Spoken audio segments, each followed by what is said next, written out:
하늘의 성전에 하나님의 언약궤, 이 제목으로 하나님 말씀을 살펴보도록 하겠습니다.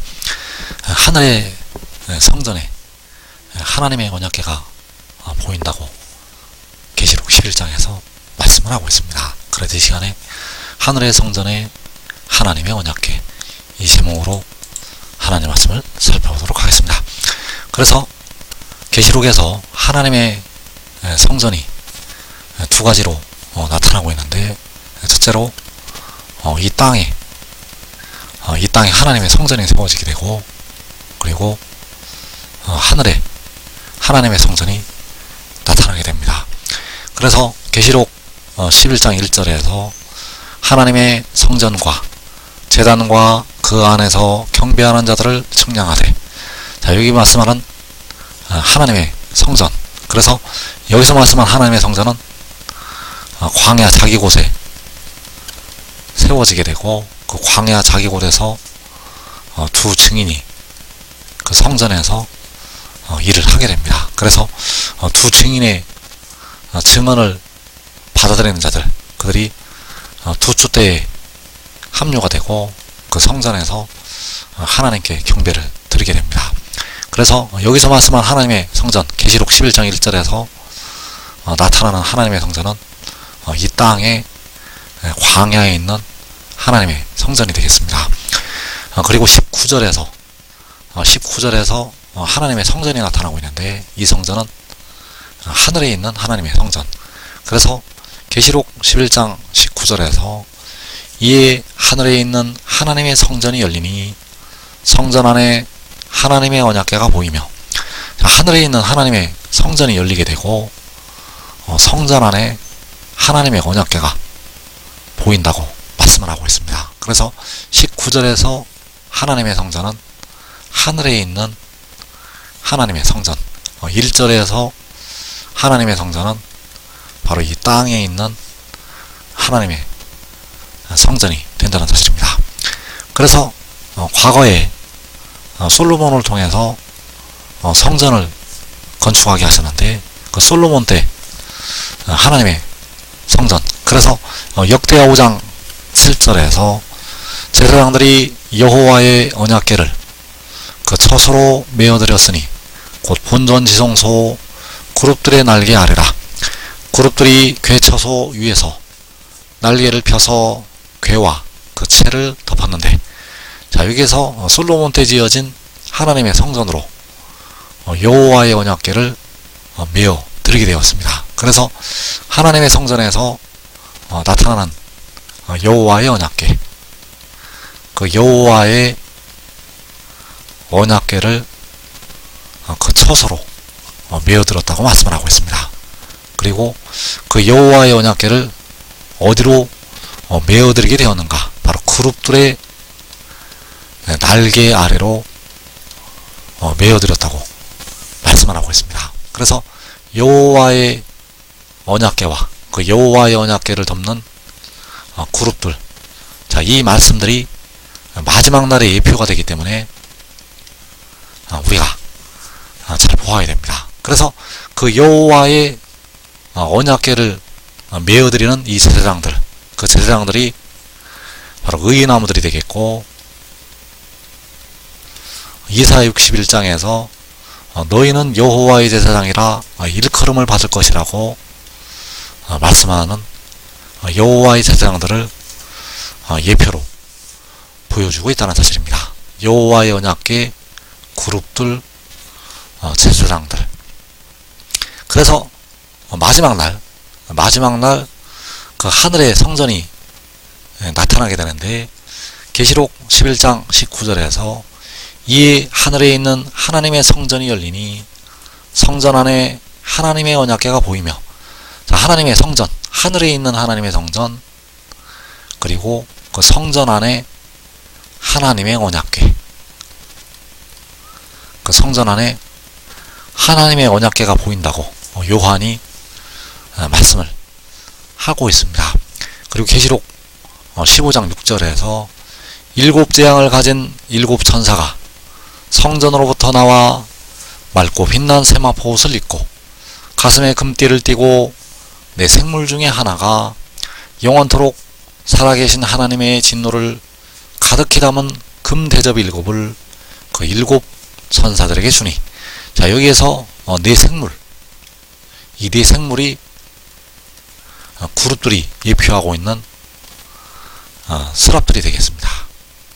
그래서 이 네 생물이 바로 그 그룹들이 예표하는 그 천사들이 되겠는데, 그 그룹들이 여호와의 언약궤를 덮하던 것처럼, 그 그룹들의 날개로 여호와의 언약궤를 덮었던 것처럼 그 네 생물이 마지막 날 보이게 된다는 사실입니다. 그리고 일곱 재앙을 가진 일곱 천사, 그래서 제사장들이 여호와의 언약궤를 그 처소로 메어 드렸던 것처럼 마지막 날 일곱 재앙을 가진 일곱 천사가 성전으로부터 나온다고 말씀을 하고 있습니다. 그래서 이 일곱 천사는 마지막 날 하나님의 제사장들, 바로 의의 나무들이요 유다의 지도자들.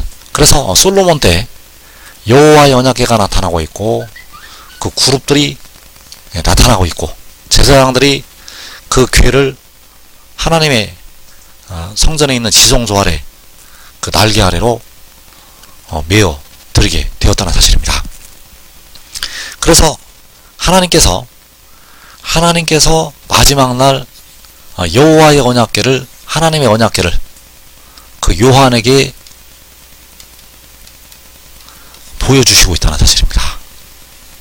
하나님의 언약궤를 요한에게 보여주시고 있다는 것. 그래서 그 하나님의 언약궤는 바로 하나님께서 마지막 날 세우시는 보좌를 가리키고 있다는 사실입니다. 그래서 그 보좌에 바로 그 하나님의 언약궤 안에 독생자가 있게 되고, 그 독생자로 말미암아서 온 세상을 심판을 하시게 됩니다. 그래서 하늘에 있는 하나님의 성전이 열리고 성전 안에 하나님의 언약궤가 보이게 되고, 그 일곱 천사가 성전으로부터 나온다고 말씀을 하고 있습니다. 그래서 그 성전으로부터 나올 때 네 생물 중에 하나가 그 금대접 일곱을 그 일곱 천사들에게 주게 되고, 그 금대접 일곱을 받은 일곱 천사가 성전으로부터 나오게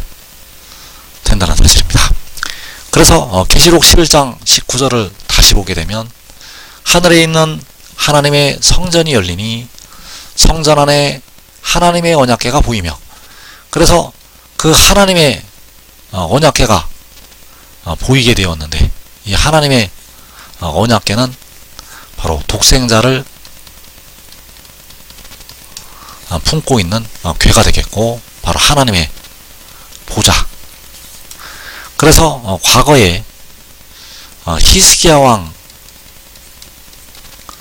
시대에 그 히스기야는 오직 만군의 여호와께 예배하라고 백성들에게 알리게 됩니다. 그래서 이사 36장 7절에서 내가 내게 이르기를 우리는 우리 하나님 여호와를 신뢰하노라 하리라마는, 그는 그의 산당과 제단을 히스기야가 제하여 버리고 유다와 예루살렘에 명령하기를 너희는 이 제단 앞에서만 예배하라 하던 그 신이 아니냐. 자, 여기에서 이 제단 앞에서만 예배하라고 유다와 예루살렘에게 명령을 내리게 됩니다. 그래서 이 제단 앞에서만 예배를 하는 것이 바로 만군의 여호와 아버지를 신뢰하는 것이요, 바로 만군의 여호와께 예배를 드리는 것. 이 제단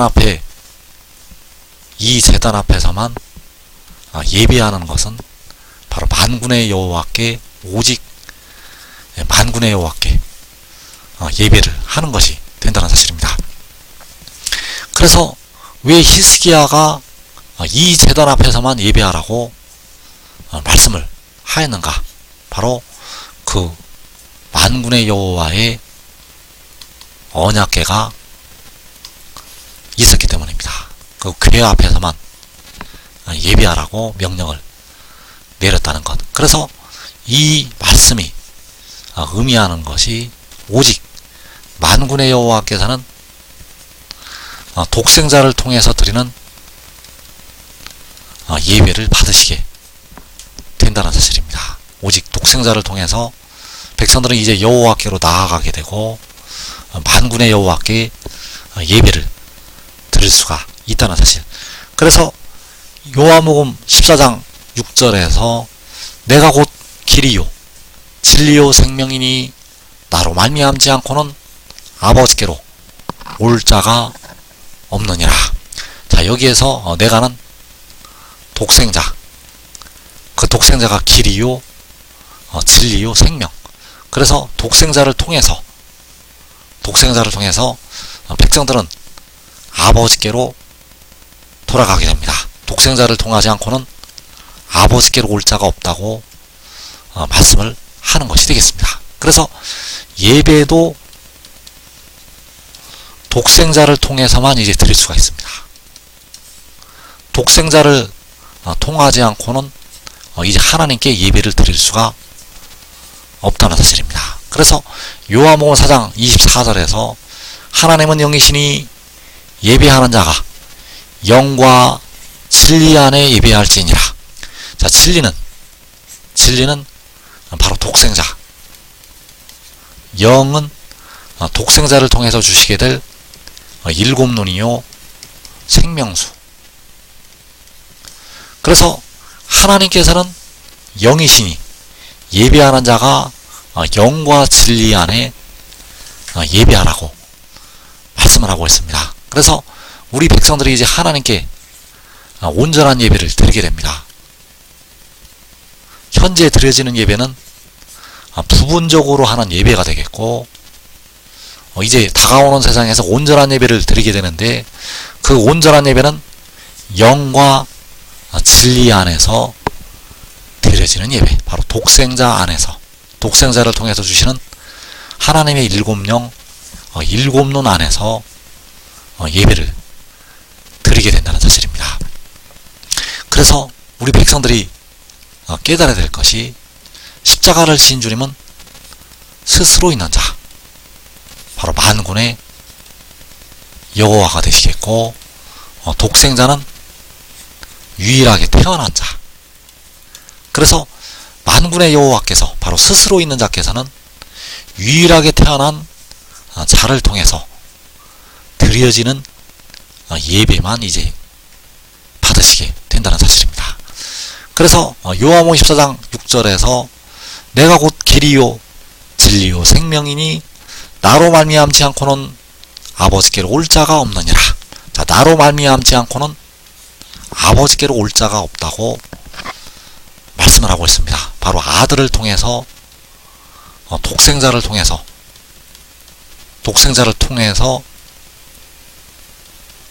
아버지께로 오게 됩니다. 그래서 로마서 11장 36절에서 이는 만물이 주에게서 나오고 주로 말미암고 주에게로 돌아감이라.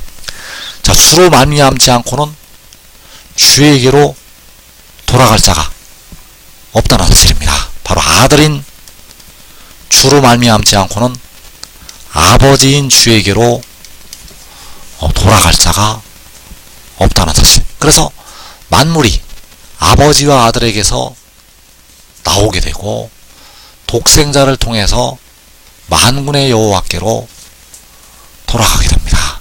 그래서 지금 믿고 순종하는 자들은 먼저 아버지께로 돌아가게 됩니다. 그 영과 몸이